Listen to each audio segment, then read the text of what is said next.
estudarmos, buscarmos, nós vamos acabar ficando estacionados num ponto e não conseguimos fazer essa dinâmica de sala de aula no dia a dia. Nós precisamos ter aí a clareza e a certeza que os estudantes e os nossos amigos também, professores que estão conosco no dia a dia, eles vão levar as experiências que vivenciaram conosco e as nossas experiências para suas práticas no futuro. Então, dando um exemplo também meu e do Bruno, que nós já trabalhamos um período juntos, nós aprendemos e dividimos muitas coisas uns com os outros. Nós tivemos assim grande aprendizados juntos. Então, isso vai acontecer em todos os momentos, professor, estudante, estudante, professor e professor, professor, porque nós também, professores, aprendemos uns com os outros. Eu, por exemplo, acabei de anotar aqui, não sei onde, deixa eu ver, quando o Luiz falou do livro A História da Feiura.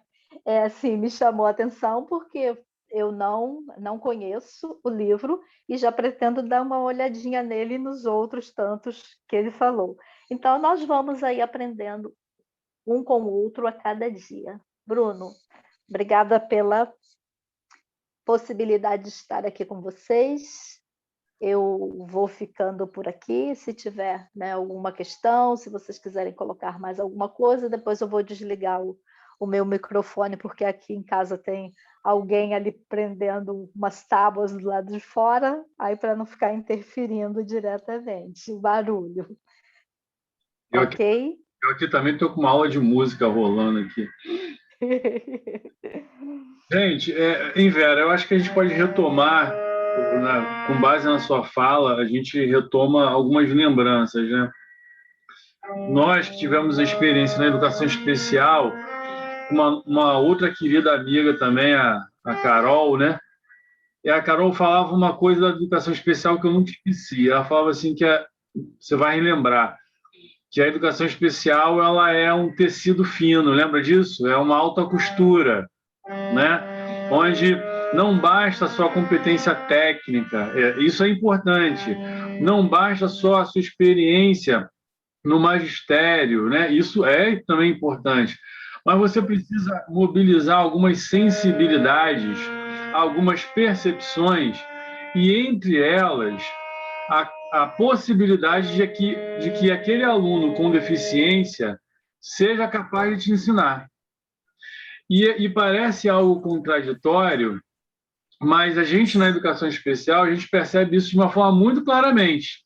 O quanto você aprende com aquele que você, a princípio, é posto para ensinar, para solucionar. É um exercício de humildade epistemológica, de humildade existencial extrema, né? Isso eu aprendi no nosso convívio, isso eu aprendi no Sítio Escola, no Deise Mansur, né? Em tantas outras situações, em tantos atendimentos que nós realizamos juntos. Quando você lê, você sai da faculdade, do mestrado, do doutorado, mas aí você encara aquela realidade, e ali eu aprendi que não existe uma deficiência, mas existe uma pessoa, né? Não existe a Vera que é acometida disso, disso, daquilo. Existe a pessoa que sente, que opina, que tem estado de espírito, que tem emoções. Então, essa percepção que a gente está naquele momento ali trabalhando em educação especial, aquilo transcende para a nossa vida, né? É você entender que às vezes o aluno não está no momento bom, às vezes acontecer, entender verdadeiramente, né? Não é o papo politicamente correto, é você entrar realmente nessa relação, e aí quando você começa a operar nessa lógica, você passa para o seu aluno algo fundamental na relação de aprendizagem, que é a verdade, né? A verdade no sentido de ele compreender que você realmente está ali como um parceiro, né? Você não está se colocando, não é algo postiço que você ouviu na formação e fala assim, eu preciso ser assim. Você está verdadeiramente se permitindo conhecer e se dá em conhecimento.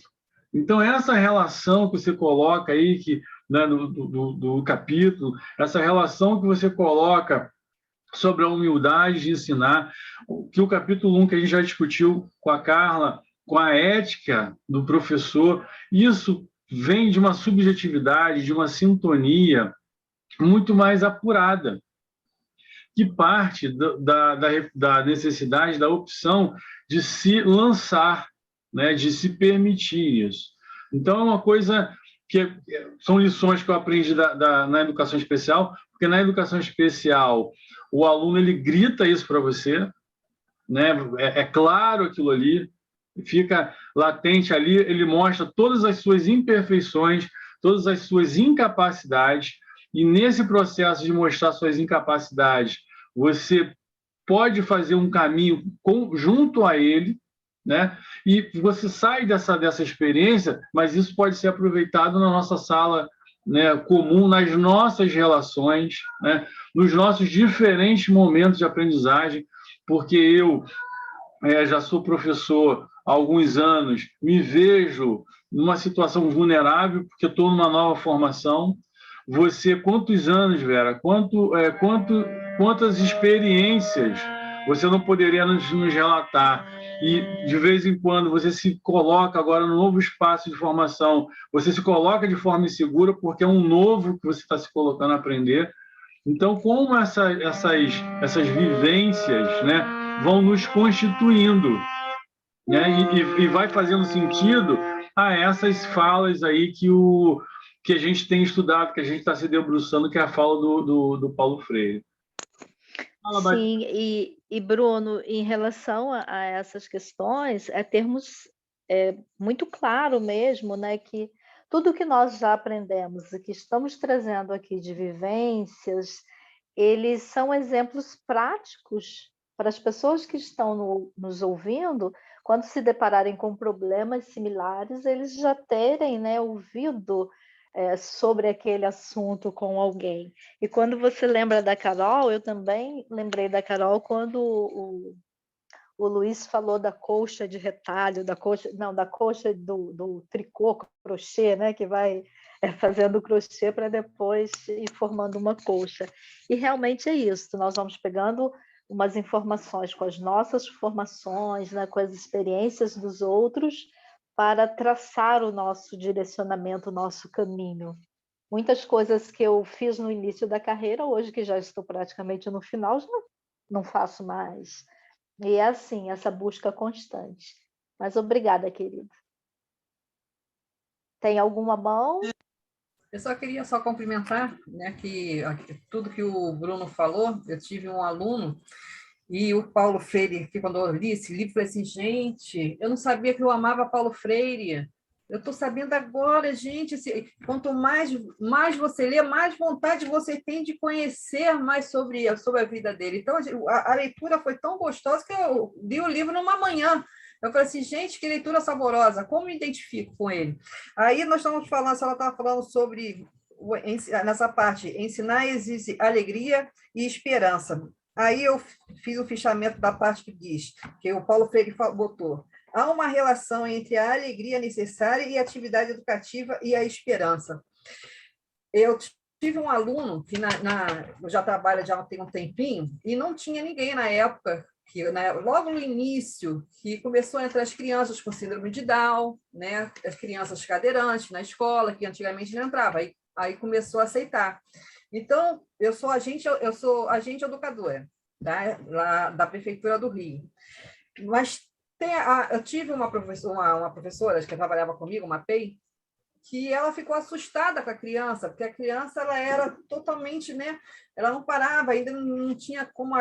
Assim, a criança só tinha vontade de morder, mas morder de deixar pedaços assim, dele arrancar mesmo, pedaços assim, de querer, e ele ficava nervoso. Eu falei, calma, vamos cuidar dele. Não, vou trocar de sala, não dá para me ficar com ele, eu mudo ele da minha sala, eu não sei o que eu faço, eu vou pedir licença, não aguento. Calma, é tudo com jeito, tem que ter amor, tem que ter compreensão, vamos tentar entender. Aí eu comecei a tentar entender e fui a fundo. Ele gosta de tinta, vamos fazer esse planejamento tudo ligado a isso, vamos tentar interagir com ele, ver o que a gente pode fazer. Aí ela falou, quando começamos a fazer entrevista com os pais, aí sabemos que a avó estava andando, ele pegou a panela de pressão, porque a tampa da panela de pressão deu na cabeça da avó, matou o cachorro, matou o gato. Ela, meu Deus do céu, como é que eu vou ficar com uma criança dessa na minha sala? Que loucura, ele não pode ficar perto das outras crianças. Eu falei assim, pode. Ele pode, vamos ficar juntos, ele vai ver. As crianças vão ajudar a gente também. Tudo é um processo, nós vamos aprender junto com ele. É o que o Bruno está falando. A gente tem que fazer tudo com amor. Aí chega aqui o Paulo Freire e fala: a esperança do professor e alunos. Junto podemos aprender, ensinar, inquietar-nos e produzir juntos igualmente, resistir aos obstáculos, a nossa alegria. No final do ano, estávamos todo mundo cantando junto, de mão dada, e ele estava no colo dela, criança que ela estava até com pavor. No final disso tudo, trabalhando junto, tentando colocar, entender. Eu falei para ela, a gente trabalhar junto, ele vai ficar outra criança, ele vai mudar, vamos tentar compreender. E no final deu tudo certo.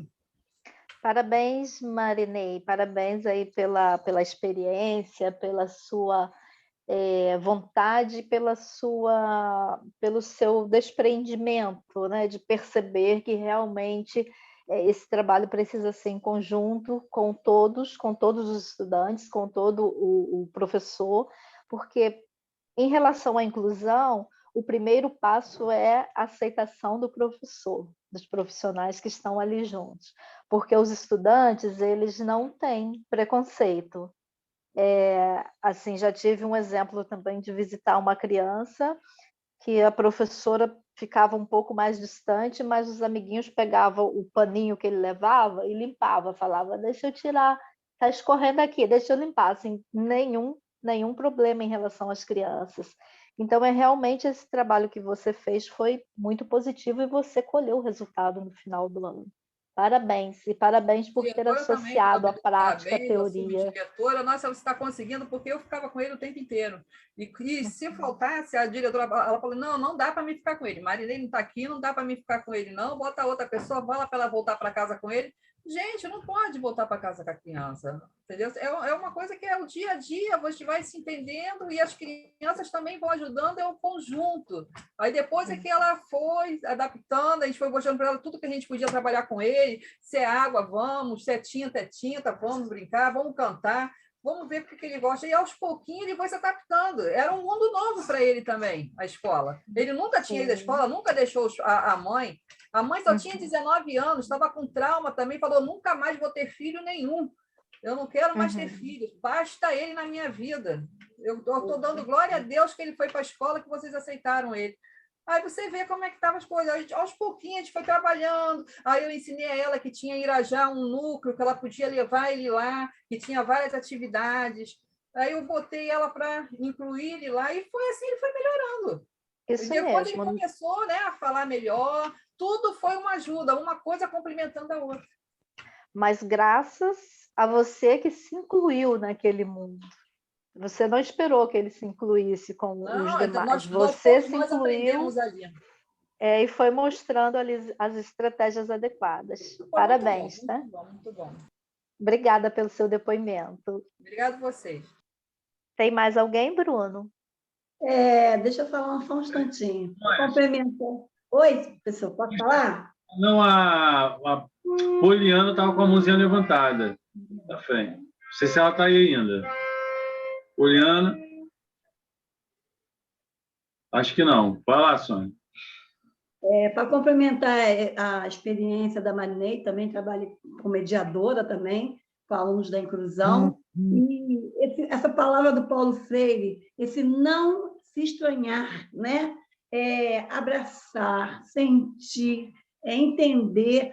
A conquista é tão grande depois, você se torna já o mundo daquela criança, ele passa a confiar em você, sentir aquela necessidade de você estar no meio dele, né? E passa aí essa alegria, esse ensinamento, esse prazer, e com isso ele vai crescendo também, tanto nas atividades, como no desprendimento, na melhora, até com a família, porque o papel fundamental do não se estranhar, para que essa visão, né, que o Paulo Freire coloca, esse respeito que você vai passar para a criança, né, essa humildade de entender, isso é muito bacana, mexe muito com a nossa vida de professor e abre um mundo muito grande para a gente. E, acima de tudo, professora Vera, o amor, né? O amor, o professor é um ser tão amoroso que ele modifica não só a vida dele, como a vida da criança também, seja ela a idade que for, só tendo a relação desse ensinar. E Paulo Freire coloca muito bem isso também, muito bacana. Obrigada, professora Vera. Obrigada, professor Bruno. Obrigada, Sônia, pela sua contribuição e estarmos sempre atentos, Sônia, para não nos deixarmos ser a única referência do estudante com deficiência, né? Porque, assim, de acordo com a deficiência, se você passa a ser a única referência, depois eles não aceitam outra pessoa. É importante trabalhar para que ele tenha esse acesso e para que os demais profissionais tenham o acesso também a esse estudante para saber estar com eles no momento que nós não estivermos. É verdade. Autonomia. Sim. É o ensino, é a escola com um veículo de autonomia. O Luiz está com a mão levantada.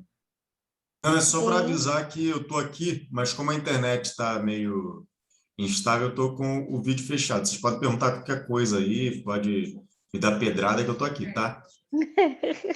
Já usei a nossa fala. Já está na tua fala, Luiz, praticamente. Sério?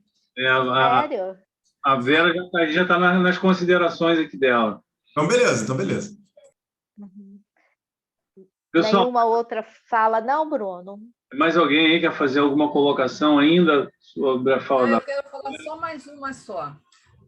Como também é gostoso quando vem um estagiário, né, estagiar na nossa sala, aí ele olha assim e vê que... eu lembro de você, Bruno, e do Felipe, do Luiz Felipe, que eles falam assim, gente, eu não sabia que a gente podia ensinar dessa forma, que a gente mostra outra maneira de ensinar, né? Que não é da mesma jeito que eles aprenderam ali. Assim, uma forma criativa, bem criar, né? E fazer com que as crianças que criam os brinquedos para eles poderem aprender a ler, aquela coisa. Então, eles ficam assim, gente, que maneira gostosa. Além da gente cantar, eles vão aprendendo a formar a palavrinha para assim, a gente faz a música, bota ali as caixinhas com as letrinhas.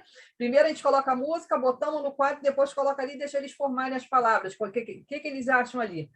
E ela falou assim, gente, que legal! Gostei, vou tentar aplicar isso também. Posso levar? Pode. Aí isso é gostoso você passar isso também. Eu fico assim muito feliz com isso. E aí a menina fala, não sei se eu vou fazer aula de arte, que a senhora parece professora de arte do que professora de maternal e de berçário, porque assim, é tudo ligado. Então você tem que criar, você tem que viver ali planejando coisas para eles poderem assimilar mais rápido, né? E criança adora música, né? A música parece que fica ali na mente deles e eles vão fazendo, é automático. São as nossas alegrias, né, Marina? No dia a dia do professor, as nossas alegrias. E a esperança de que realmente quem passou por ali possa levar adiante para os demais estudantes. É verdade. Às vezes a gente sai de casa meio tristinho, assim, muitas coisas acontecem, mas quando você chega lá na escola, você vê aquela turminha, já passam, você já muda, já é uma delícia. Parece até você artista, mas é um outro ar, é muito gostoso. É muito bom fazer o que gosta, né? É verdade. Beijo no coração, meu amor. Pessoal, Bruno. Temos um convidado aqui para dar boa tarde. Oi, Adi, boa tarde. Heitor. Boa noite. Não, eles falaram boa tarde, nós estamos na... Boa tarde, agora é boa tarde. Está acostumado a boa noite, Bruno. Está acostumado a boa noite. Tá bom? Dá um tchau pro pessoal. Eu vou botar meu caminhão. Mostra o caminhão, isso. Ih, que bonito caminhão, que lindo. Você mostrar aqui. Eu quero saber se você vai botar a camisa do Flamengo ou do Fluminense. Aqui, diz lá. Vai botar a camisa do Flamengo ou do Fluminense? Do Fluminense, né, filho? Dá um beijo na mamãe. Tchau.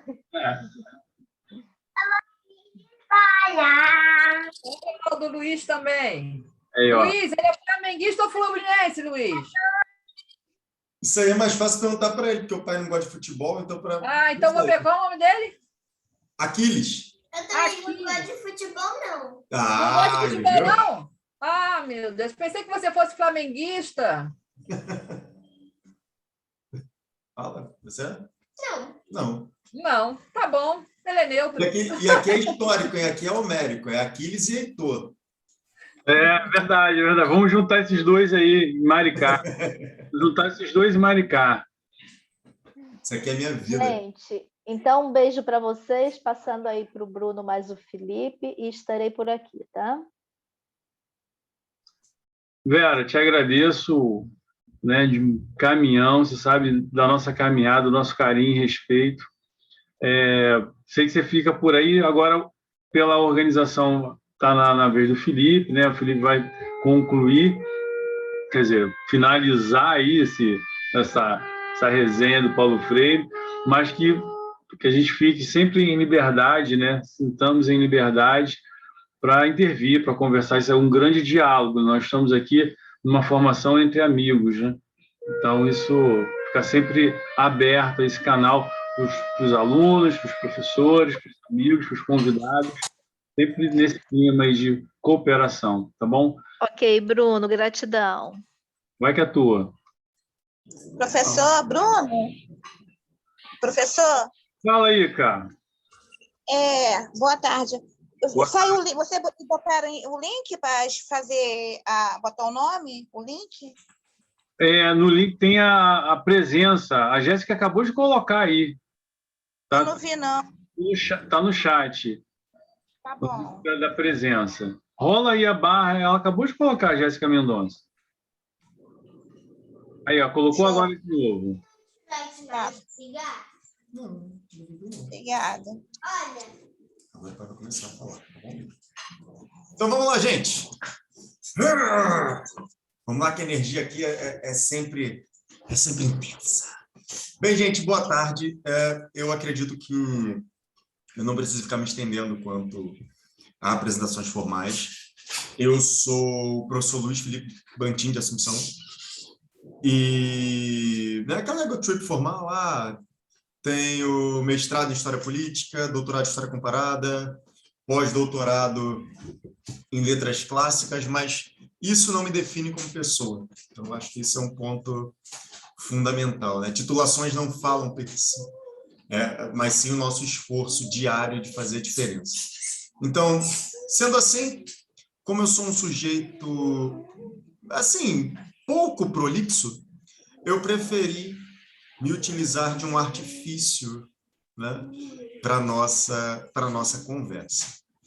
Então, para hoje, ficou sob a minha responsabilidade discutir o capítulo 3 da Pedagogia da Autonomia, intitulado Ensinar é uma especificidade humana. Então, mais uma vez, como não poderia ser diferente, e aí quem assistiu o Congresso Vassouras, o Café e o Vale que Mudou o País, todas as perguntas que eram relacionadas a temáticas envolvendo o Vale do Paraíba eu trazia para a Grécia, né? Antiga ainda por cima. Mas você ter um capítulo que destaca que o ato de ensinar é uma especificidade do ser humano, isso me lembra Aristóteles, no livro 1 da Política, quando ele afirma que o ser humano é um animal político. Então, mais uma vez, eu reitero o que falei no último sábado, não dá para você separar educação e política. Muito pelo contrário, porque a sua preocupação enquanto um animal político é preparar o futuro daquela cidade, daquela comunidade que é politicamente organizada. Então, você ter uma pessoa que não tem, minimamente falando, a veia política, né, acionada para que ela possa se responsabilizar pela sua própria comunidade na vida futura, a meu ver, é uma pessoa que peca pela inutilidade.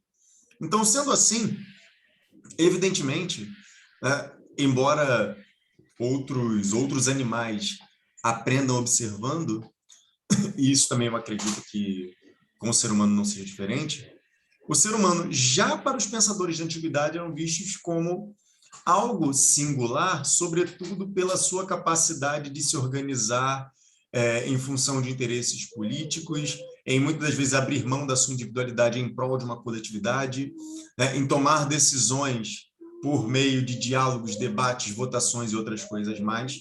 Embora isso não seja uma máxima, nem todas as comunidades fizeram isso. Mas, acima de tudo, o critério da abstração torna o ser humano diferente dos demais animais, né?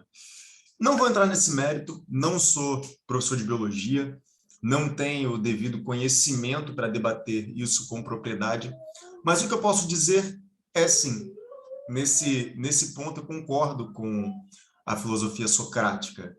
O que torna o ser humano distinto é a sua capacidade de pensar e, consequentemente, de gerir o seu espaço por uma via política.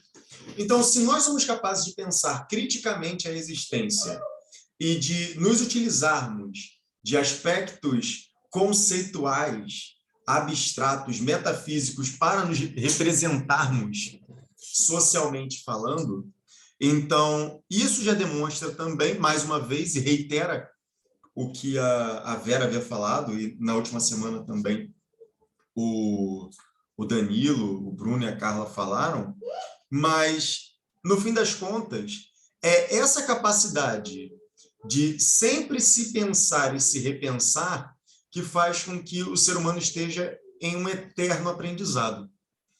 Então, isso é uma coisa que, a meu ver, faz toda a diferença, sobretudo porque se fôssemos essencialmente, né, dotados de uma essência, ou de uma essência imutável, ou de um modelo de conduta específico, não havia necessidade de estarmos em sala de aula, seja na condição de professores, seja na condição de estudantes.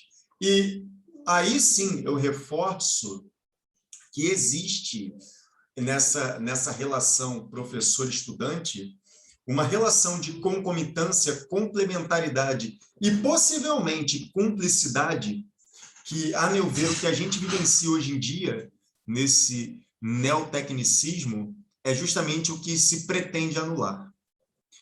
Então, essa é muito difícil, na verdade difícil não, é impossível.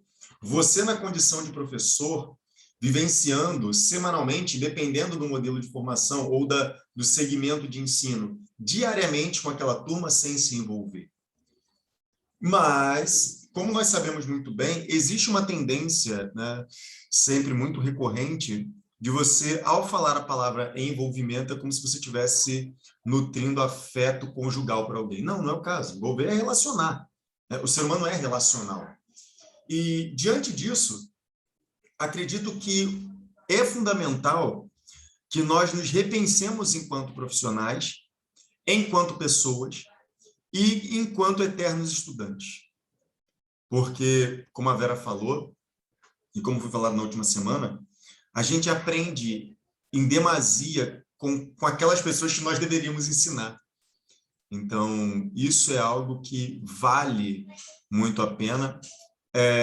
Destaco, acredito que, novamente, o que eu falei em outra ocasião, agora eu só não lembro se foi na semana passada, mas estar com as turmas com as quais eu estou em matérias de prática tem sido muito interessante, porque vocês me surpreendem. Porque o meu saber fazer empregado num segmento de ensino específico é diferente do saber fazer que vocês têm. E a gente troca. E a experiência que vocês trazem para a sala de aula, e eu, né, como um cara chato, critico, problematizo, provoco, isso me faz também me rever enquanto sujeito. Então, de antemão, muito obrigado, porque para mim é uma experiência indescritível, né? sem descrição. E, nesse sentido, considerando que você também, tal como Paulo Freire, é uma pessoa em eterno aprendizado, seria inadequado nós querermos resumir Paulo Freire a uma obra. Danilo falou isso de maneira muito mais interessante do que eu, que nem é esse meu interesse e meu propósito aqui hoje. Mas porque o domínio que ele tem da temática, né, por si só já fala muito mais que 1000 palavras, embora ele tenha dito muito mais que 1000, tá? Eu só não contei. Então, diante disso, pensar esse Paulo Freire sem considerar o contexto no qual ele estava inserido é você perder de vista, muitas das vezes, o objetivo fundamental daquilo que ele está falando. Então, considerar o que Paulo Freire comenta numa Pedagogia do Oprimido, e eu ouvi isso ontem, né? Você lê uma obra de Paulo Freire, você lê todas. Não, desculpa. Existe uma matriz, existe uma base, existe um objetivo a ser alcançado, que, a meu ver, esse objetivo não se modifica no sentido essencial da coisa, tá? Mas também não é teleológico. Então, ainda que haja um objetivo nascente, esse processo ele é inacabado, então nem a morte de Paulo Freire consegue silenciar e acabar com o seu projeto pedagógico. E, nesse sentido, se você não consegue perceber que o Paulo Freire da Pedagogia do Oprimido não é o Paulo Freire da Pedagogia da Autonomia, já é um Paulo Freire muito mais maduro, então a gente tem um trabalho muito grande a fazer aí. Paulo Freire na Pedagogia da Autonomia, pelo que você percebe ao longo de toda a obra, aí entra uma máxima, né? Eu acho que no decorrer de toda a sua obra, ele está abrindo olhos e está fazendo críticas.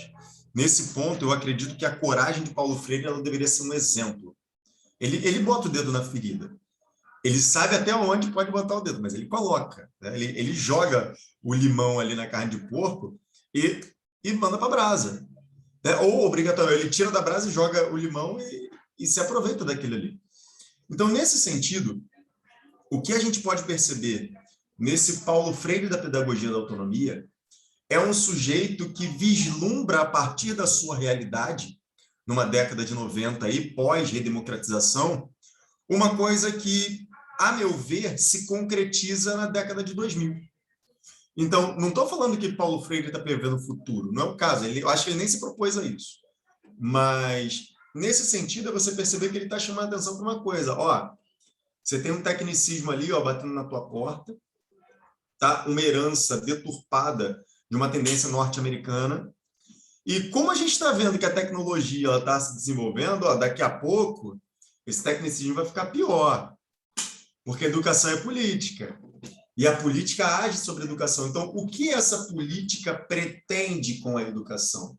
O que essa política pretende com os futuros cidadãos? Então, esse é um ponto que Paulo Freire chama a atenção no não dito. Em alguns momentos ele lança, né? Ele pega aquela azagaia e lança, mas em outros não, ele é bem sutil. Então, tentar entender esses múltiplos Paulos Freires e identificar de modo preciso o Paulo Freire da Pedagogia da Autonomia é um exercício fantástico.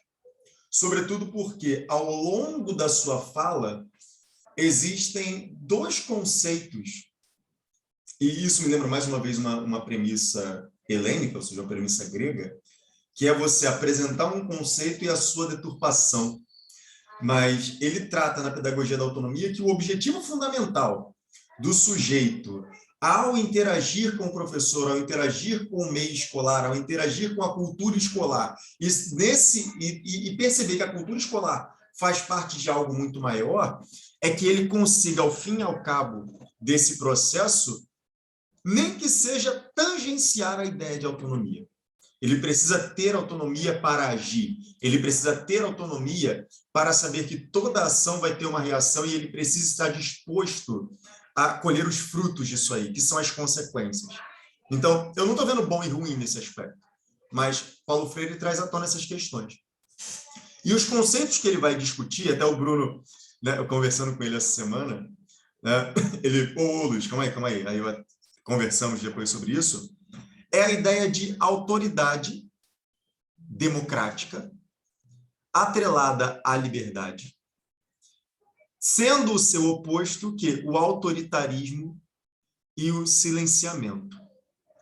Então, nesse sentido, uma pedagogia autoritária, ela foca na figura do professor como se ele fosse, né, tal como um sol, na sua percepção heliocêntrica clássica, né, como o centro do universo que irradia todo o conhecimento para satélites e planetas. Esse professor, ele deve ser respeitado pelo que ele é. E se ele não for, ele tem a força necessária para se fazer respeitar. Então, é justamente isso que Paulo Freire critica. O professor, pela sua ação, e é interessante quando ele fala, né, e acredito que seja uma denúncia ao ser brasileiro, ele vai falar que a ação do professor não pode diferir da sua fala. Nós, compromissados com uma sociedade politicamente organizada, nós, com o papel de formar pessoas para o futuro e a continuidade dessa sociedade politicamente organizada, não podemos nos omitir e não podemos seguir a lógica do faço o que eu digo e não faço o que eu faço, porque você é um exemplo. Então, a sua fala e a sua atitude precisam ser coerentes. Oi, alguém? Não? Então, continuando. Então, nesse sentido, Paulo Freire afirma que, inevitavelmente, o professor, devido à sua experiência, devido à sua afirmação, devido à sua conduta, ele é uma autoridade em sala de aula. Mas ser uma autoridade em sala de aula não me leva a ter que lutar pelo meu respeito. A minha ação, somada à minha fala, somada à minha capacidade de me expor, de me abrir, de ser um ser humano para com os meus estudantes, faz com que naturalmente isso acabe acontecendo. Naturalmente, entre aspas, tá? Porque isso é um processo. Você, no seu primeiro dia de aula, eu garanto que a probabilidade de você conseguir fazer isso é muito pouca. Mas o professor, ele precisa se mostrar. E isso acaba refutando completamente aquela lógica de uma escola sem partido. O professor que não se mostra, o professor que não se apresenta, que não se expõe, que não se desvela, ele é só uma máquina. E no momento em que isso realmente vier à tona, se é que vai vir à tona, eu estou aqui para dizer que não, não há necessidade de ter professor. Você substitui o professor por um aplicativo, você substitui o professor por aulas, né, por videoaulas do YouTube. Eu não estou desvalorizando a capacidade do aplicativo. Já falamos sobre isso mais uma vez na aula de Educação e Tecnologia. Eu não estou desvalorizando as aulas do YouTube, mas são ferramentas, não são a aula em si. Eles podem ajudar a complementar, eles podem reforçar ideias, mas você achar que a sua aula se resume a isso, então significa que você, ser humano, na condição de professor, diante da confiança que atribuíram a você para estar naquele papel, você não foi capaz de dar conta disso. Você se sujeitou em não ser você mesmo. Então, olha aí, o professor sem autonomia. Então, faz todo sentido nessa dinâmica a lógica da autoridade do professor. Essa autoridade, ela é algo semelhante a um mediador. Ou seja, você vai mediar a relação estudante em processo, conhecimento a ser discutido e professor em processo. Então, a sala de aula é um grande desafio. A sala de aula, ela é um momento de experimentar. Então, por exemplo, quando alguns estudantes chegam para mim e falam assim, não vou falar não porque eu tenho medo de errar. Mas é na sala que você erra. Ou melhor, é na sala que você se esforça. É na sala que você tenta. E na vida, você faz. A vida não vai ter a bondade que a sala de aula tem.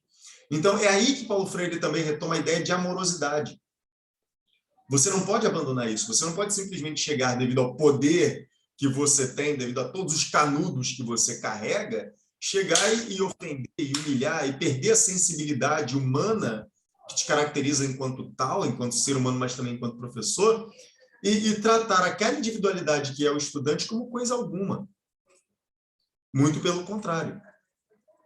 É aquele ser que permite a você ser professor. Então, valorize-o. Essa é uma coisa bem interessante. E o que Paulo Freire vai trazer, e acredito que seja o grande, né, o le crème do capítulo 3, é que a autoridade do professor ela é democrática. Ela é democrática porque ela não precisa se utilizar de um pseudo-poder para exercer a sua autoridade. E aí, consequentemente, esse professor progressista, dotado de uma autoridade democrática, ele fomenta as liberdades, ele aponta os caminhos, ele desafia, ele questiona e mostra que, no fim das contas, a possibilidade é de que, ao fim do processo, esse sujeito se torne melhor do que ele era ao entrar em sala de aula. Alguma pergunta? Algum questionamento? Luiz, Vale. não é questionamento, mas eu me lembro, eu acho que hoje eu falei isso em sala. Hoje eu falei, ontem, com certeza eu falei, justamente a percepção de que qual é o espaço da sala de aula, qual é o espaço, né, que a gente tem para construir o conhecimento, para errar, para tentar. E eu uso exatamente essa analogia que você fez, né? Que é a vida, né? Depois eu falo, olha, quando você pega o diploma, aí acaba, né? Aí a partir dali é o que você tem, é o que você trouxe como profissional, lógico, como profissional da educação, não como indivíduo, porque nós somos muito mais do que os títulos, do que as nossas formações, mas como o indivíduo formador, né? Ali é necessário eu assumir a condição do condutor, né? Daquele que pode mediar com maior experiência, né? Vamos dizer assim, dar uma segurança maior para esse aluno. Então, assim, essas relações que vão ser construídas, essas relações escolares que a gente constitui com o professor, na verdade, elas são reunidas na nossa experiência como educando, né? Na nossa experiência como aprendente. Perfeito, sem tirar nem pôr. E é interessante isso, porque eu chego a comentar quase que todos os dias com as minhas turmas de ensino médio, porque mesmo diante daquilo que a gente debateu, né, no artigo, Bruno, mesmo diante das possibilidades tecnológicas, mesmo diante da difusão de uma World Wide Web, o que você vê aí, muito mais do que uma liberdade, é uma dependência. Então, cabe a nós, professores, mostrarmos o seguinte, cara, não é porque você nunca foi questionado ou nunca foi levado a se questionar que você não possa começar agora. Essa é a questão, porque o que você espera da sua vida? O que você quer para a sua vida? E eu tenho estudantes do terceiro ano de ensino médio que falam assim, eu não sei. A única aula onde eu posso questionar é a tua. E sim, para quem não me conhece, eu sou um dos caras mais chatos que eu conheço, sabe? Eu não sou um sujeito que eu aceito o sim, o não, ou porque sim, o porquê não, e nem mesmo talvez, tá? Se você vai me dizer um sim, você tem que me dizer por que é um sim. E também não aceito o silêncio, porque a partir do momento que eu estou numa relação dialógica, né, para com alguém, o que eu espero é que haja o prefixo, o de, que pressupõe dois. Então, se for para fazer um monólogo, eu fico em silêncio.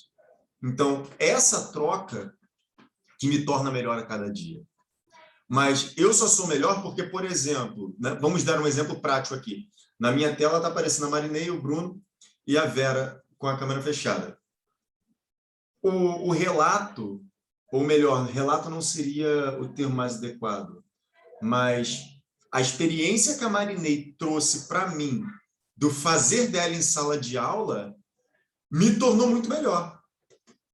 A conversa que, pô, praticamente, né, Bruno? A gente não se conhece pessoalmente, mas se fala quase todo dia. A conversa que eu tenho com o Bruno, sabe? As perguntas, os questionamentos que ele traz, que eu levo a ele, isso me torna melhor. Mas isso também me leva a ter a responsabilidade de assumir que eu sozinho não faço nada. E aí não é à toa, isso é uma característica do historiador, mas acredito que faça sentido ao fim e ao cabo. O historiador, ele sempre, quando vai se remeter a uma determinada ideia, ele usa, quando é uma conclusão, digamos assim, uma afirmação conclusiva, ou um argumento, uma dissertação argumentativa, ele sempre se coloca na primeira pessoa do plural. Ou seja, nós fizemos, nós pensamos, nós observamos, nós consideramos. Por quê? Porque sou eu, mais a ideia da Marinêi, mais a ideia do Bruno, mais a crítica que eu sofri aqui, mais a repreendida que me deram a colar. Isso me torna, mais do que nunca, não another brick in the wall, but the brick, né? Ou the wall. Eu sou a parede. Eu trago comigo os tijolos que me compõem, e por isso eu sou mais forte. Fala, Marinêi. É isso que eu queria complementar, que realmente a gente não consegue vitória sozinho. Quando a gente recebeu esse menino que todo mundo estava apavorado com ele, como fazer? No primeiro momento foi caminhar com ele pela escola, mostrar para ele a escola, todos os professores para ele conhecer, porque era um ambiente novo, a gente tem que se colocar no lugar. É uma criança que chegou agora, já vem com, né, com uma coisa de casa que os pais prendiam ele ficava o tempo inteiro, gente, preso na cadeira, naquele carrinho. A mãe disse que tinha que prender ele no carrinho para poder arrumar a casa. Então, ele ficava metade do dia preso num carrinho. Aí, de repente, ele sente-se liberto. Ele pode correr, ele pode brincar, pode subir escada, descer escada. Ele está com liberdade. Então, vamos tentar compreender. E depois a gente conseguiu. Levava psicólogo, mostrar para a mãe que ele não era assim, que não era assim que criava o filho. Ah, mas é o primeiro filho. Eu estou ficando doida, eu não quero mais nenhum na minha vida. Mas não é assim. A gente conseguiu consulta para ela. Foi um conjunto. Por isso que a gente obteve sucesso, entendeu? Inclusive com a minha colega de trabalho também, que ela tinha horror a ele. Quando eu não ia trabalhar, a criança ficava com a diretora. Só depois é que ela foi se adaptando, no meio do ano, que ela foi começar a ter contato legal com ele direto. Porque até então, até maio, ela não tinha contato com ele, nenhum. Mas depois a gente foi trabalhando junto, todo mundo, que ela começou, entendeu? Mas é tudo ali, como você falou, ninguém consegue sucesso nenhum sozinho. Tem que ter a união, a gente tem que procurar estudar, compreender, para poder avaliar, né, tudo, para poder chegar ali no sucesso comum. Todo mundo obteve vitória à escola, com os planejamentos. Nós fizemos um projeto também, onde vai encaixar ele nesse projeto. Foi um sucesso. A CRE adorou, que era em frente à CRE, a quinta CRE, a minha escola era em frente à quinta CRE, quer dizer, todo mundo gostou. Eu fiz uma pintura junto com ele, eu e ele ali no chão, todo mundo vendo, a quinta CRE olhando, então vamos brincar, vamos fazer, vamos acontecer. Depois as outras crianças também, um pedaço para ele tinha um ciúme danado de mim, era incrível. Eu fiquei assim, ele ficou super agarrado à minha pessoa, acho também porque é o único ali que compreendeu, foi o que a minha amiga Sônia estava falando. Foi que ele se sentiu abraçado na escola, né? E compreendeu ele. Entendeu? Aí, aos poucos, e os alunos, né? Também que abraçaram a causa. Olha, foi muito bom. Só isso que eu tenho a dizer. Obrigado, Marinêi. Mais uma experiência. Para minha conta. O que você fala, na verdade, é uma coisa que eu venho trazendo de crítica. Percebo que é possível que outras pessoas lembrem-se disso, mas eu não vejo a escola como um lugar ruim. Eu vejo a escola como um lugar. A escola não é um lugar chato. Não, a escola é um lugar. Um lugar com o qual você mantém vínculos. Um lugar com o qual você se envolve. Um lugar com o qual você direciona a sua atenção e a sua emoção. Então, para a escola se tornar aquilo que você gostaria que ela fosse, o primeiro passo é que o seu sentimento seja otimista, né? É que você esteja disposto a fazer a diferença. E eu falo, eu não tenho a pretensão de fazer com que nenhum estudante meu se torne historiador, tá? Não espero, não. Mas eu espero que ele lá na frente pare e fale assim, caraca, eu não preciso ser um bode expiatório. Aqui não é um sacrifício a Dioniso, eu não preciso, né, sangrar para expiar o pecado de outro. Não, eu preciso ser eu mesmo. A escola é formadora, então que tipo de ser você quer formar? Né? Você vai ter uma máquina de produção em série em esteira no melhor estilo fordista, ou você vai ter algo que realmente faça diferença, né? Então, assim... Olha a filosofia da educação aí, meus meninos. Pô, muito Então, o legal. que você pretende? Eu cheguei para a diretora, perguntei, já que aqui não tem nada assim no chão, ele já podia chegar na escola já se sentindo assim abraçado já no portão da escola, e as outras crianças também. Eu fiz um caminho, pintei o chão todinho, que era tudo só o cimento, né? Eu pintei o chão todinho, fiz o caminho, aí a entrada, aí fiz o caminho pontinho, aí aonde era para eles pularem, tipo um coraçãozinho, fiz o zigue-zague, entendeu? Fiz todo um caminho até chegar ao portão de entrada, eles tinham um caminho a seguir. Então, eles já chegavam já fazendo o circuito todinho até chegar na porta da escola. E aí, quer dizer, isso só não funcionou só para ele, funcionou para toda a escola, entendeu? Onde todo mundo ganhou com isso. Aí foi muito bacana. Ô, Marinei, isso é uma coisa que eu estava no outro dia conversando, porque, enfim, eu tenho proximidade com os estudantes. É meu.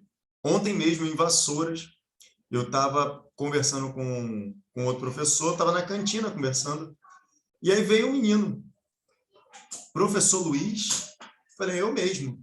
Pô, cara, eu tive aula com você à distância, né? Pô, tô te conhecendo agora. Aí eu, pô, fulano, não, foi a primeira vez que eu o vi foi, tipo, há 3 semanas atrás, assim, passando pela universidade. Ele, professor Luiz, eu falei, eu mesmo. Pô, eu sou o João. Eu falei, caraca, cara, abracei ele, você é espirituoso, né? Mas é porque, olha que interessante, cara, o cara, ele se deu ao trabalho, ele perdeu o tempo dele para me parar, se arriscar e falar, professor Luiz, até um epíteto ele me deu, ou melhor, até um título ele me deu, né? Até a condição de professor ele assumiu. E eu não vou tratá-lo da maneira que ele merece, pelo contrário. Porque eu só sou professor porque ele está ali. E ontem mesmo, na cantina, ele fala, aí, professor, fui, apertei a mão dele, abracei ele. E você percebe pelos olhares que isso faz a diferença. Sabe? Existem dias que não vão ser os melhores dias. Mas aí é que está. Eu não sei se isso tem a ver com a minha formação, por questões filosófico-religiosas, mas para mim não existe dia ruim. Existe um dia. E você nunca vai ser o mesmo. Então, se você está na esperança de ter sido bom igual ao outro, fracassou. Só vive e dê o seu melhor. Ah, mas não saiu como eu esperava. Então, não espere. E vai embora, e vamos embora, e vamos com firmeza. E isso, quando eu levo isso para a sala de aula, já teve professor que falou assim, lá vem a aula motivacional. Que bom que eles ainda têm alguém para motivá-los, porque se depender de você, meu amigo, e achar que... Hoje mesmo, uma colega da minha mãe conversando comigo por alto, meu filho está no 6º ano fazendo questão do Enem. Aí eu falei, né, grandes M. Porque uma criança de 6º ano fazendo questão do Enem não tem o menor sentido. Não, mas a escola é muito boa. Ela te convenceu que é boa, né? Ela te convenceu que tendo seu filho como se fosse um papagaio de pirata, você vai encontrar um tesouro. Fala sério, meu amigo. Sabe? Fala sério, não rola. Você não pode nem repetir questão, então para que você vai ficar fazendo questão? Mas é para aprender. Aprende de outra forma, aprende o que presta, sabe? Semana que vem, eu já mandei para os estudantes no grupo, levem lápis de cor, tinta guache, pincel. Para quê, professor? Isso é uma aula de história. Não, a gente vai desenhar e pintar. Eles falam assim, pô, mas quem manda na minha sala sou eu. Agora, é o mandar não no viés autoritário denunciado por Paulo Freire. É mandar no sentido de... Não é porque você tem um material didático neotecnicista, né, empenhado e mergulhado na tecnologia que ele vai te levar para frente. Então, vamos partir do que ele tem e extrapolar as possibilidades. Só que, para isso, você tem que assumir a responsabilidade. Paulo Freire fala isso.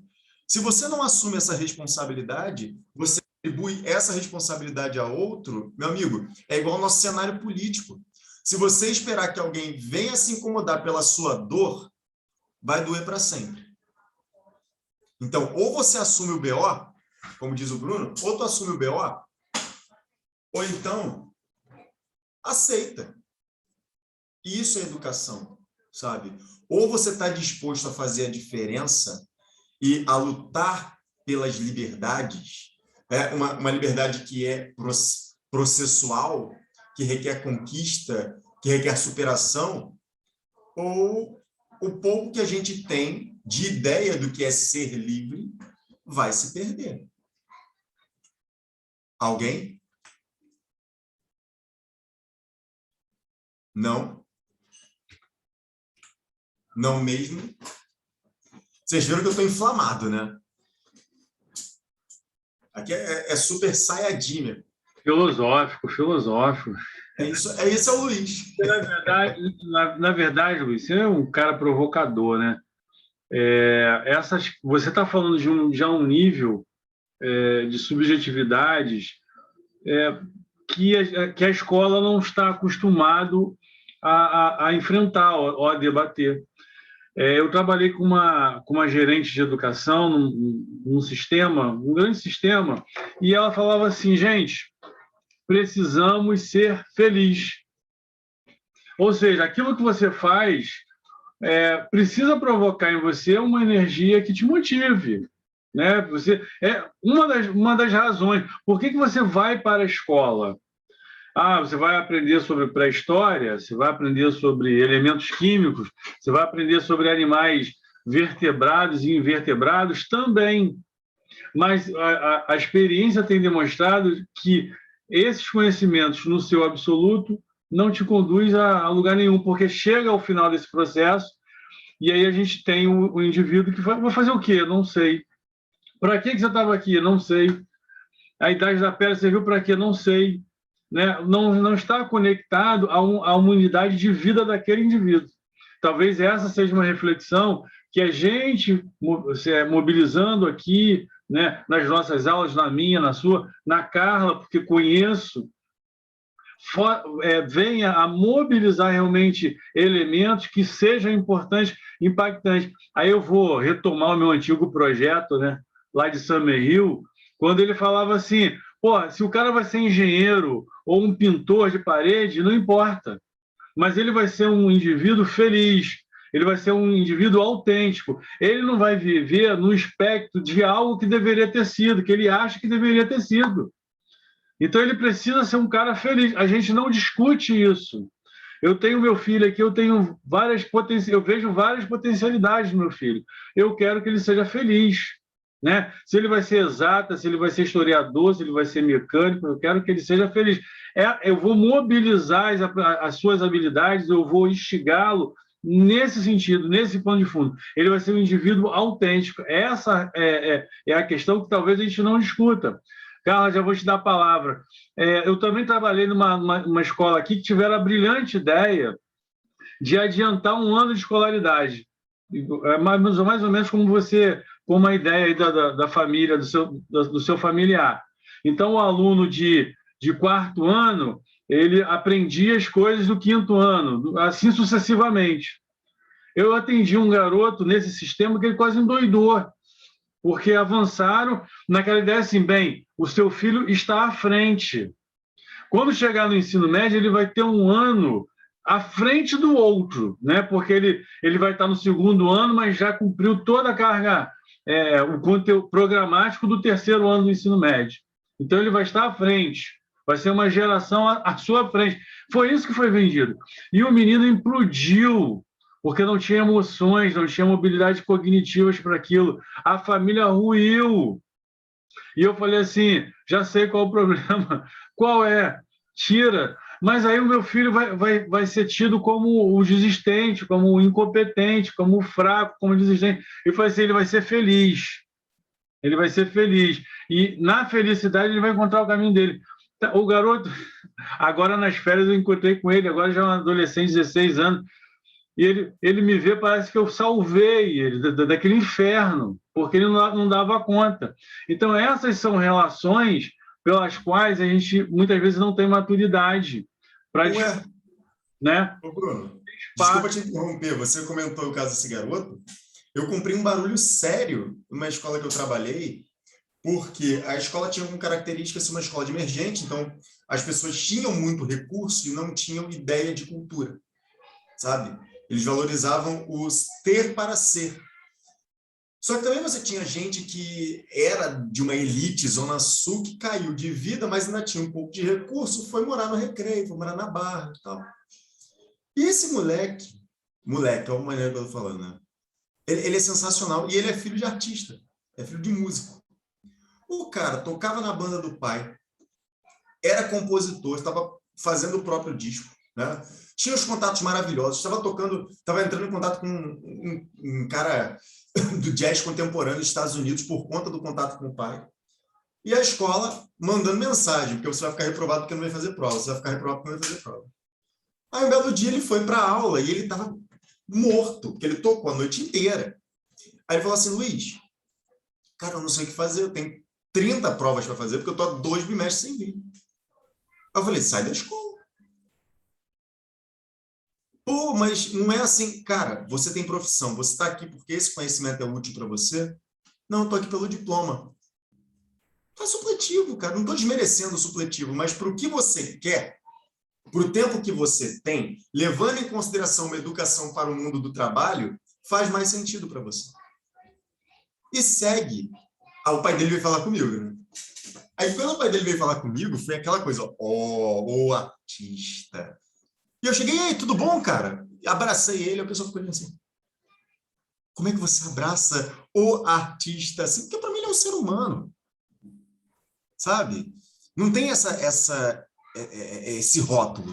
E aí, quando eu falei, não, seu filho merece coisa melhor. O teu filho ele tem que explorar as próprias potencialidades. Isso aqui é âncora. Tira ele.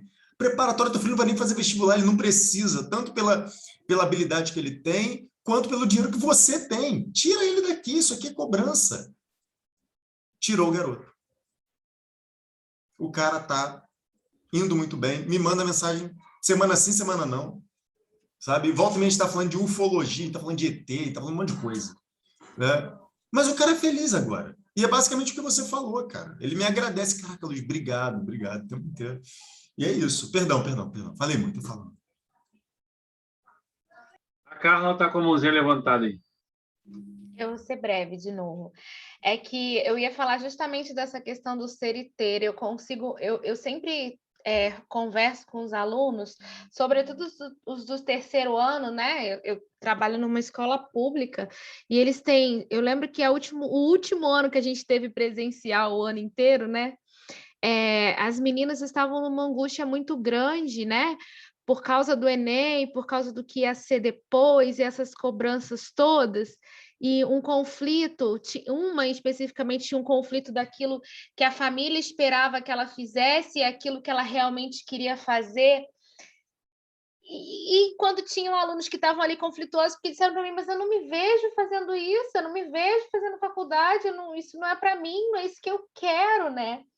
E eu sempre disse para eles que a gente precisa descobrir, na verdade, o que é mais importante, ser ou ter. Eu sempre jogo essa bola para eles, é ser ou ter, o que é mais importante para vocês? E aí vai atrás, e aí vai ser feliz, né?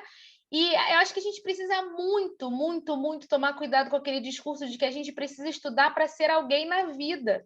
Todo mundo é alguém na vida, né? Todo mundo é. Eu sou alguém na vida mesmo. Meus diplomas não dizem que eu sou alguém na vida. Pode rasgar todos eles que não dizem que eu sou, né? Então, todo mundo é alguém na vida. E quando a gente fica reproduzindo esse discurso, às vezes, nem usando essa frase, mas com você tem que estudar, você tem que fazer, não sei o quê, por que tem? Né? Tá. se não é isso, às vezes você não quer, às vezes você quer ser empreendedor, às vezes você vai ser feliz indo morar numa comunidade alternativa, viver um projeto de vida completamente diferente desse que a gente está vendo aqui, né? Então, eu sempre digo, eu sou essa professora que fala isso para os alunos também, nunca nenhum pai vai querer me bater, não. Mas eu falo para eles que, cara, a vida é tudo bem, você ainda mora dentro da casa deles, tem o respeito, tem toda uma hierarquia que tu precisa seguir, mas tu não vai viver a vida dele para sempre. Então, assim, descobre qual é o teu caminho, descobre qual é a jogada que você pode fazer para se libertar disso. Se tu tem que fazer o vestibular agora para poder se libertar disso, vai lá e faz. Depois que tu estiver fora, tu acha o caminho, né? E eu acho que é muito isso. A gente tem que mesmo tomar cuidado com esse discurso de que você precisa estudar para ser alguém na vida. Não, você não precisa estudar para ser alguém na vida, você já é alguém na vida. É claro que o conhecimento, ele te torna, dependendo da maneira como você se apropria dele, né, um parênteses, ele te torna melhor, né? Você é melhor para o mundo que você vive nessa relação. Mas na maneira como você se apropria dele, porque tem muita gente que se apropria do conhecimento e não necessariamente para fazer coisas boas e não necessariamente para tornar o mundo um lugar melhor, né? E eu fico muito feliz quando eu encontro um ex-aluno e ele fala para mim assim, estou trabalhando. Tem uma menina que virou barbeira. Sensacional, que ela fala disso assim com uma, sabe, virei barbeira, professora, virei barbeira e estou trabalhando numa barbearia meio que de sociedade. Cara, ela tá feliz e é isso que importa. Se daqui a 2 anos ela não quiser mais isso, quiser voltar atrás e fazer outra coisa, tudo bem também. A gente precisa normalizar que a vida da gente, ela não tem que ser linear, eu acho, né? Ela não tem que ser linear, ela não tem que ser, os ciclos precisam se fechar. Às vezes o que você está muito ligado agora, daqui a pouco não te interessa mais, e uma outra coisa te abriu a cabeça, né? Te abriu possibilidades. Então, acho que é isso. A gente, enquanto professor, a gente precisa tomar cuidado para não ficar reproduzindo esse discurso de que você tem que estudar para se tornar alguém na vida. Acho que a gente precisa pensar o que estudar vai te trazer, né? O que esse conhecimento pode proporcionar para você enquanto ser humano. Humano no sentido de humano mesmo. E é isso, e trabalhar em cima disso, e não ficar aí dizendo que um diploma, uma porcaria de um papel, se você rasgar, você se lascou, vai te trazer alguma coisa. Eu falo, Carla, que eu vivi né, eu fui reprovado 5 vezes, eu fui aluno de EJA, eu fui supletivo, e eu lavava prato.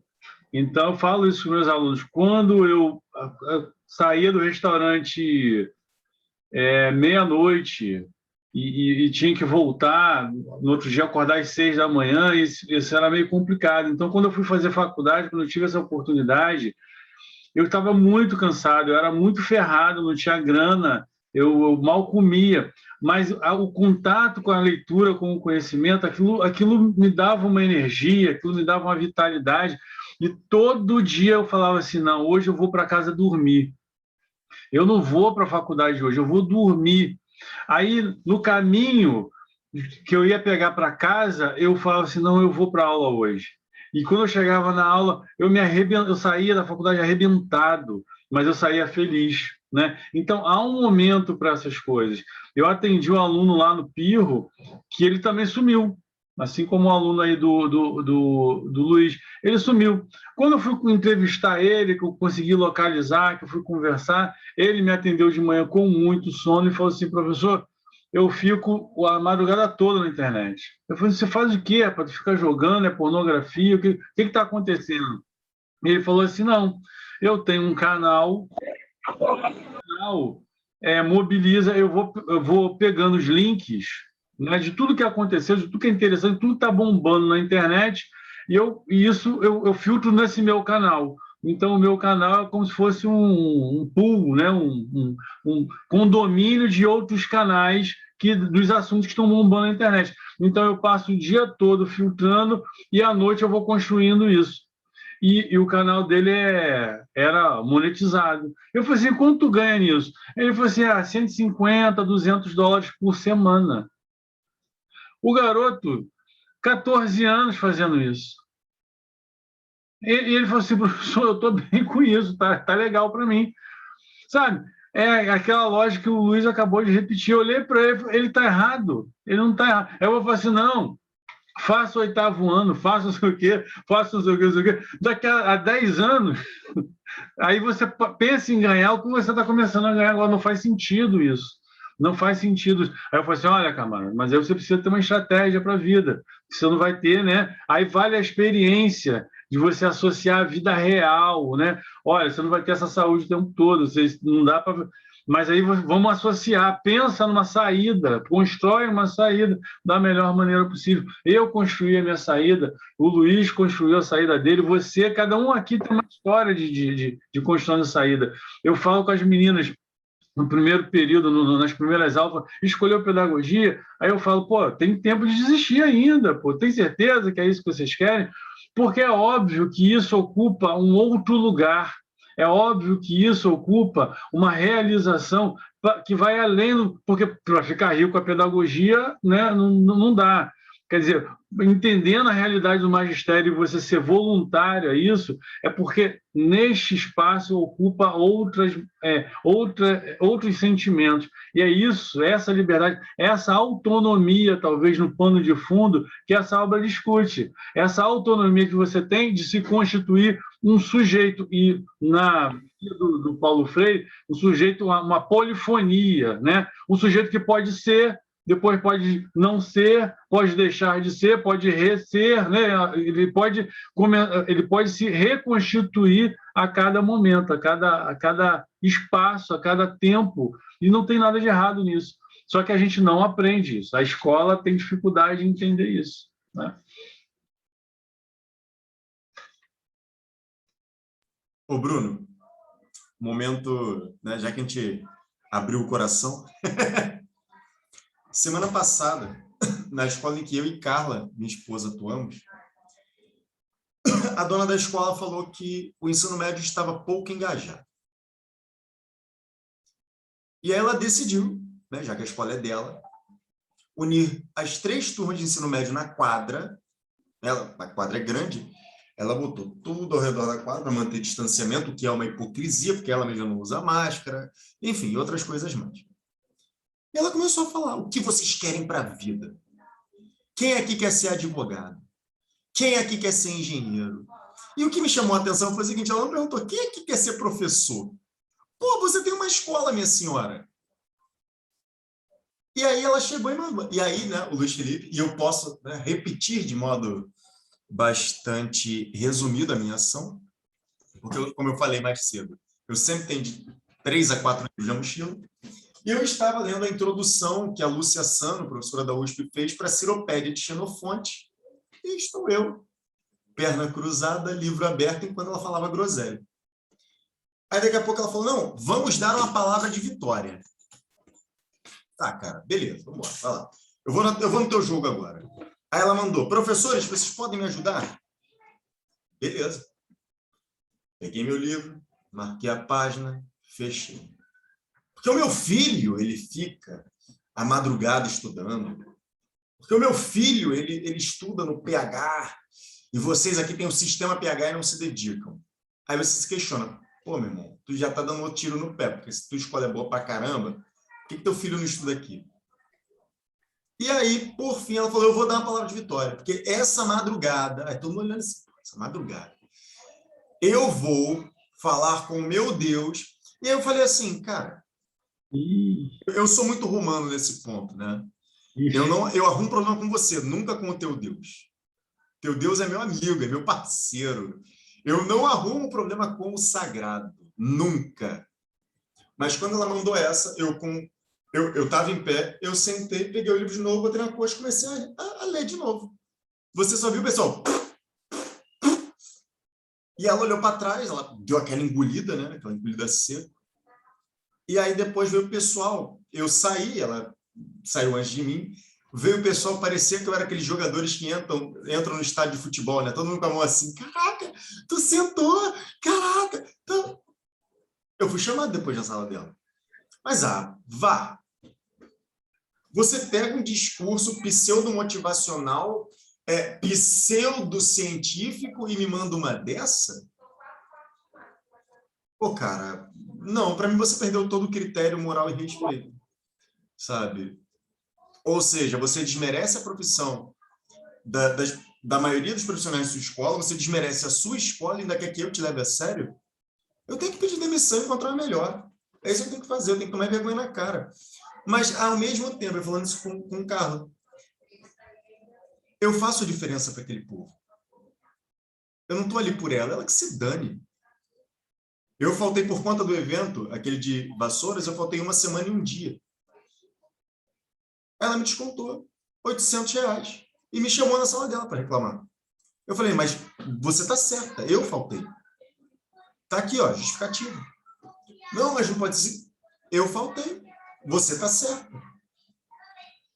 Porque todo mundo que eu descontado corre na sala dela para implorar. Ah, vai te catar, meu.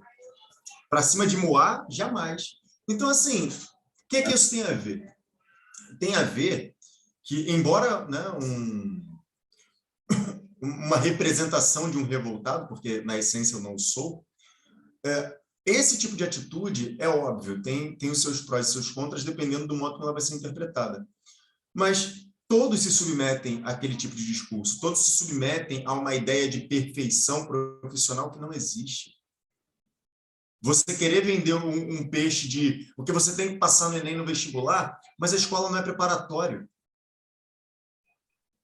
O que eles precisam aqui é de amorosidade, é de empatia, é de um abraço. É isso que eles precisam às vezes. E você quer ficar cuspindo, porque é literalmente isso que ela pede. Você quer cuspir conteúdo? Como o Bruno falou, se você pega, no fim de um processo, todo esse aglomerado de ideias, você pode botar tudo numa caixa, né? Já que é uma metáfora, não corremos o risco de poluir nada, uma pedra em cima e jogar na Baía de Guanabara. Acabou. Porque não serviu de nada. Bhaskara não me serve de nada até hoje. O sistema linfático não me serve de nada até hoje. Assim como saber que Getúlio Vargas é o pai dos pobres e a mãe dos ricos, não, em tese não me serve de nada até hoje.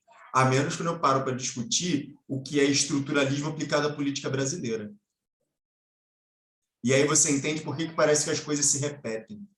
Não é porque a história é oracular, não é porque a história é teleológica, é porque quem manda faz filhote e continua mandando.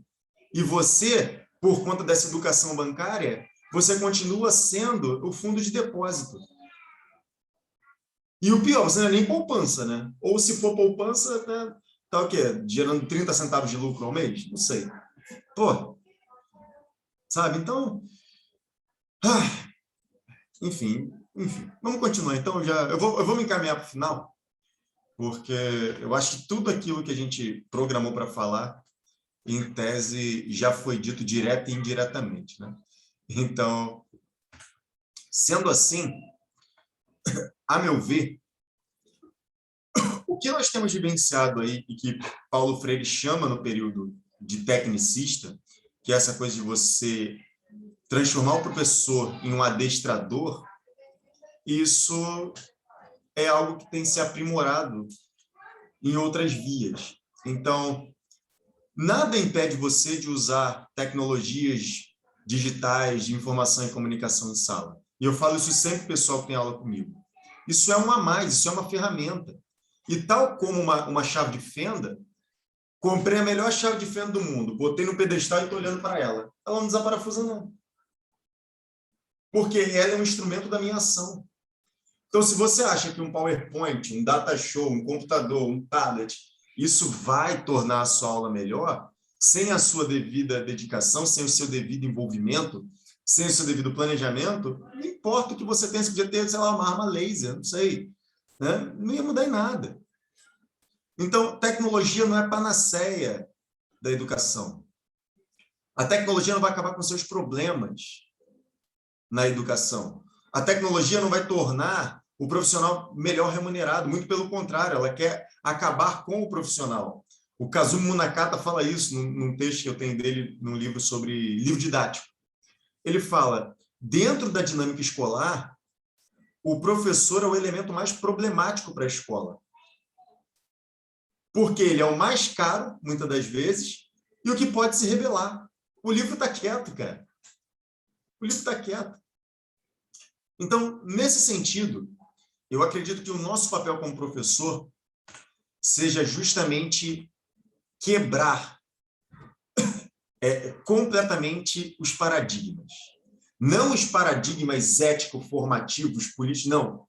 Mas quebrar esses paradigmas que tendem a te enclausurar, que tendem a te dar um formato. Você tem o potencial para crescer infinitamente, mas as pessoas querem te tornar um bonsai.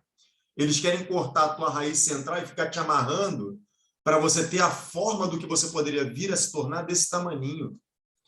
Faça, meu amigo. Faça. Eu comento isso com as pessoas. Eu vou tentar. Já deu errado. Porque quando você tenta, você abre margem para o fracasso. Faça. E descubra meios de como não fazer. Mas faça. Então, a ação, obviamente que uma ação mediada, com premissas teóricas, com leituras e tudo mais, tende a ser uma ação talvez mais contundente, mas não negue também a sua experiência. Não negue o seu valor. Não espere que alguém vá te valorizar se você não se valoriza. E a vida segue. Agora, achar também que você vai ser valorizado sem que você respeite o outro, não. Valorize cada individualidade. Meu antigo mestre de arte marcial e de budismo zen japonês, ele falava: você só vai conseguir aprender verdadeiramente quando você enxergar que existe um mestre em cada existência. E aí você fala, mas como assim? Aí você vai e entende. Aqueles caras, né, milênios atrás, lá na China, na Índia, observam o animal e criam um estilo de luta. Não é porque o animal, né, foi enviado pelos deuses. Pode até ter sido, não vamos entrar nesse mérito, não tem como provar. Mas eu parei, observei a situação e adaptei aquilo ali que, para mim, em tese, pode ser útil em defender. Foi um mestre. Foi um mestre. Então, assim, é você enxergar que você também, você nasce e morre a cada respiração. Bem indiano isso, bem shivaísta isso, tá? Só um adendo. Mas é você perceber que aquela pessoa que acorda não é a que vai dormir no mesmo dia. Então, aprenda a aprender com aquilo que se apresenta à sua face. Mas a gente olha, o dia está nublado. Não mudou em nada o seu lamento. O dia está feio. Não, o dia só é um dia. Você que tem a péssima experiência de achar que porque está cinza é ruim. Pô, meu irmão, vai para o UERJ, então. Aí tu vai ver o que é cinza. Sabe? Agora, a UERJ não é ruim. Mas tem pessoas que, né, enfim, tem problemas envolvendo a universidade.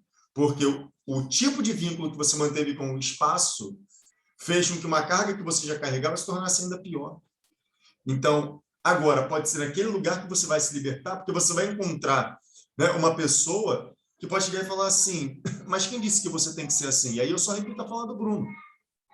E aquilo ali faz um looping na sua mente e você descobre verdadeiramente que você não sabe quem você é. Então, seja você mesmo. Se liberte, né? Tente alçar a verdadeira liberdade para, quem sabe, um dia você ser autônomo. E isso, querendo ou não, a meu ver, é uma responsabilidade do professor. O professor, mais do que formar outros profissionais, ele forma o cidadão. Ele forma para a sociedade, ele forma para a vida, ao mesmo tempo que ele é formado por aquilo ali. Então, o ponto fundamental agora da nossa perspectiva é: assuma a sua responsabilidade. E aí eu só me repito. Então, não ache que a sua experiência é melhor que a do outro. Não ache que você, por ter um título a mais, você é superior ao outro. Não, você não é. Você só soube aproveitar uma oportunidade que talvez o outro não tenha tido. Mas o que ele tem de experiência de vida para te oferecer, a tua graduação, muitas das vezes, o teu mestrado, o teu doutorado, o teu pós-doutorado não te ensina. Então, outra coisa, eu comento isso bastante. Quando você fala de assumir suas responsabilidades, isso é liberdade. É autonomia. É ser cidadão. Eu tive um estudante que falava assim, pô, a fulana sempre me chama de filhinho, ela não me chama pelo nome. Justo. Você sabe o nome da moça da limpeza? como é que você exige reconhecimento se você não reconhece as pessoas que estão ali contigo? Aí teve um que falou assim, mas ela é só a moça da limpeza. Eu falei, o dia que ela faltar, você está ferrado, meu amigo. Porque o que vocês fazem nessa sala é uma pocilga. Então, assim, e aí eu só reitero, você é um ser político. Você é um animal político e a política exige mais de uma pessoa. Exige respeito, exige esforço, exige compromisso para com o todo. E é por isso que você entende também por que o tecnicismo valoriza, muitas das vezes, o ter para ser. Porque aí você se preocupa consigo e esquece do outro.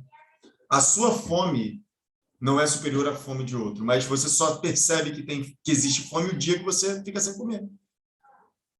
E aí? Né? Então, vamos ao final. E aí, como é que a gente conclui? A preocupação de Paulo Freire, então, em discutir sobre a interação de professores e estudantes, se estendeu à discussão sobre autoridade e liberdade e oposição ao autoritarismo e à licenciosidade. Então, se você tem poder de ação e se exime da responsabilidade de agir, você não serve de nada. Você não faz uso daquilo que você deveria. Para tanto, o professor progressista, ele deve reiterar, esqueci o R ali, a sua autoridade pela sintonia entre a sua fala e as suas atitudes, estando comprometido com a liberdade de seus educandos. Libertar o educando te liberta também, só um adendo. Estes, ao alcançar a verdadeira liberdade, culminam na autonomia, isto é, a capacidade de agir consciente de sua responsabilidade, vista como uma experiência respeitosa de liberdade para com o mundo. E eu terminei. Ai, que bom que você terminou na hora que eu preciso sair. Aí eu estou assim... Que bom que você terminou, cara! Eu tô feliz! Não, deixa eu entender. É porque eu ia sair a francesa, aí eu falei, ai, mas é na fala do Luiz, eu não poderia sair. Aí, mas enfim, que bom que eu consegui pegar o finalzinho. Obrigado, Emiliana, pelo carinho aí. Ah, que bom que terminou! Poxa, tanta coisa boa para fazer, eu estou aqui. Eu estou desde 7 horas estudando, tá? Pode parando de graça. E eu estou aqui. Eu troquei, tá? Eu iria trabalhar hoje, vou ter que trabalhar amanhã. Eu tinha falado com você. Verdade, ó. Pessoal, ó, 48 aqui, pessoal não arredou pé, certo? Tinha um pouquinho mais, mas a média aí se manteve. Então, é um sinal que foi bacana, né? Sinal que, mais uma vez, nossos alunos, aí, nossos convidados, nossos amigos, nos ajudaram aí a concluir essa proposta.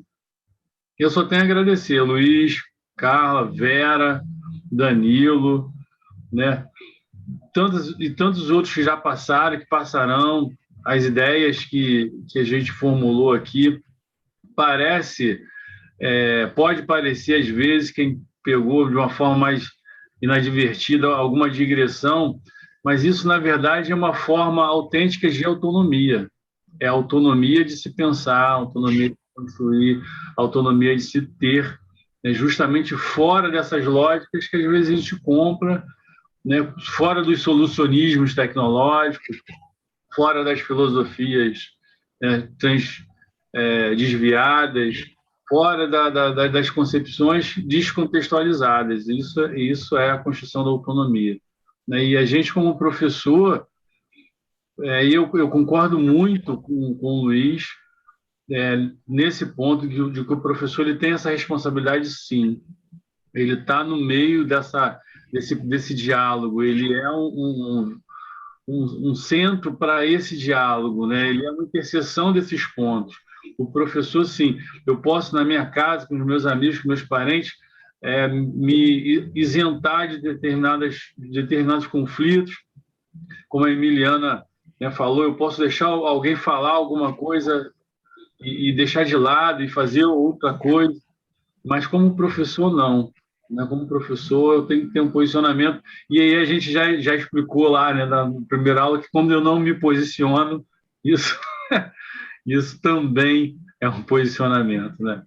Então, só queria falar aí, se alguém quiser franquear aí a fala, quiser mais alguma consideração, fique à vontade. Eu queria falar, sabe o quê? A fala do Luiz foi muito bacana, muito legal. E eu acho que está faltando, no meio de todos nós educandos, professores, porque eu me acho, não, eu sou uma professora, e muitos professores, muitos profissionais deveriam agora, sabe o quê? Botar esse povo todo lá de trás, que eu acho que não ouviram ainda a pedagogia do Paulo Freire, enfiar eles dentro de uma máquina, né? Fazer uma lavagem deles, porque tem muitos que, é como você falou aí, Luiz, sabem tudo, são concursados, são os melhores, mas não há diálogo, não há um trabalho em equipe, ele não se acha capaz de dividir o saber dele com o outro, aquele que está chegando, ou aquele que já está ali, porque ele tem, como você falou, o diploma, né, o grau, o mestrado, aquela coisa, mas eu estou falando isso daqueles antigos, que eu acho que essa fala do Paulo Freire hoje, na minha vida, está entrando muito melhor, porque eu nunca ouvi falar isso, entendeu? Eu fiz o normal, eu fiz um normal assim, maravilhoso, foram 4 anos, os estágios foram rigorosos, o ensinamento foi rigoroso, mas lá atrás eu não ouvi esse Paulo Freire. Assim como eu, tem muitos lá atrás que também não ouviram isso. Eu tenho 57 anos, tá? Como eu já falei, sou uma avó, uma bisavó, apaixonada por uma sala de aula, maravilhada. E esse ensinamento hoje entra em mim assim de uma maneira... Caramba, eu tiro isso no meu dia a dia agora. Quando eu estou lá na minha escola trabalhando, eu trabalho em creche, mas mesmo assim eu vejo profissionais lá que não tem, que te desfaz de você, porque você está ali ainda, de repente, cursando uma faculdade, uma oportunidade que você não teve lá atrás.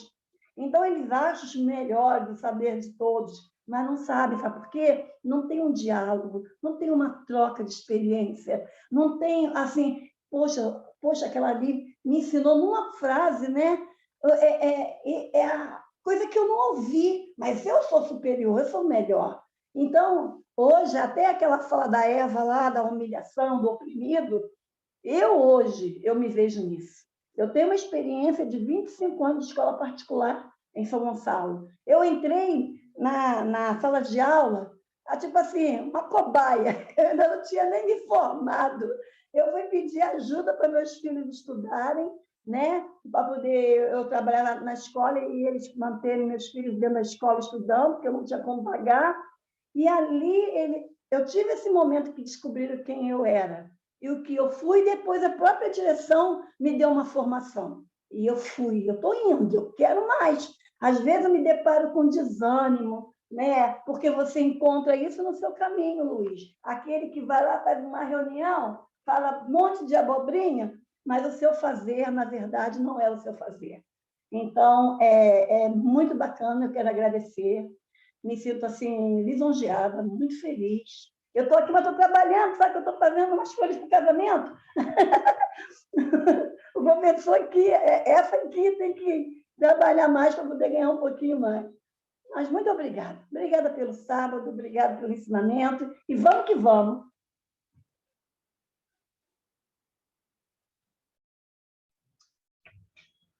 Mais alguém? Obrigado, Soninha. Obrigado de coração. Mais alguém? Sábado que vem tem mais, Luiz, Bruno. No sábado que vem é provável que não, mas domingo eu vou estar aparecendo aí na Flim, né? Vamos lá, hein? Gente, nós temos 1 mês dessa brincadeira. 1 mês. Mas pode prosseguir, gente. Vou ficar com saudade. Pode, né? Luiz, Oi? que horas mais ou menos na Flim? Eu confirmo durante a semana. Tá bom. Bruno, vem a Flim, Bruno? Venho. Vou com o Luiz. ferrou. Vai conhecer pessoalmente. De professores. Olha, não. Olha a cara da Elaine ao afirmar: ih, tu vai conseguir conhecer ele pessoalmente. Tadinho do Bruno. Também não te conheço o Bruno. Você não conhece, cara. Mas Viu? foi muito bom. A minha gratidão por esse enriquecimento, né, em nossas vidas e muitas coisas que vocês falaram, experiências que nós já tivemos, né, um pouquinho mais de experiência que vocês, mas a gente vê a confirmação de que eu estou no caminho certo. Que bom, obrigado. São mestres maravilhosos. Obrigado pelo carinho. Tá, que Deus abençoe vocês. Todos os dias. Continue. É muito bom tudo isso, tá? Estar com vocês. Então, está na hora de dar tchau. Vai tirar foto? Vai tirar foto? Foto. Espera aí, vamos lá. Pessoal, câmerazinha ligada. Abrem aí, vamos fazer um... Vou mandar logo para você, Luz, que o negócio aqui de vez em quando some os dados. Isso, né? Tecnologias. Eu não vou poder tirar foto porque eu estou te ouvindo na rua, tá? Não pode posso sim, abrir pode a sim. câmera.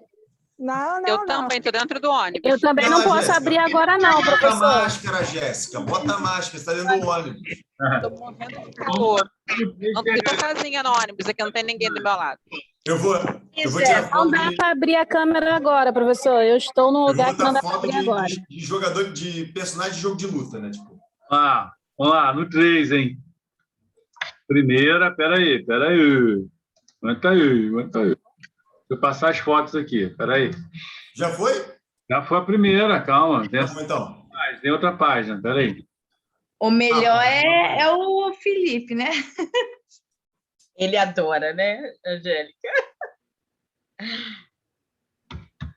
Peraí, deixa a internet melhorar aqui. De novo? Não, aguenta aí.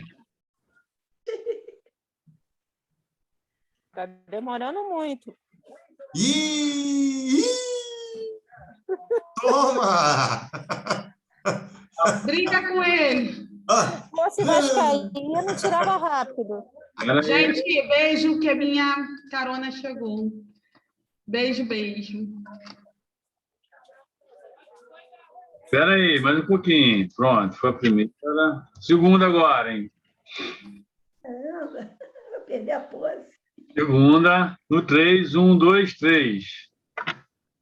Vou ver se tem outra página aqui. Não tem. Não, gente, foi maravilhoso. Tchau, gente. E adorei Novamente. a vozinha da Elaine aí no final, né? Que ela é uma fofa. Obrigada, amor. Tchau, gente. Bom final de Muito semana a obrigado. todos. Vera, foi um prazer. Carla, foi um prazer. Bruneco, é sempre um prazer estar contigo. Beijão. Vamos que vamos. Tchau. Fui. Tchau.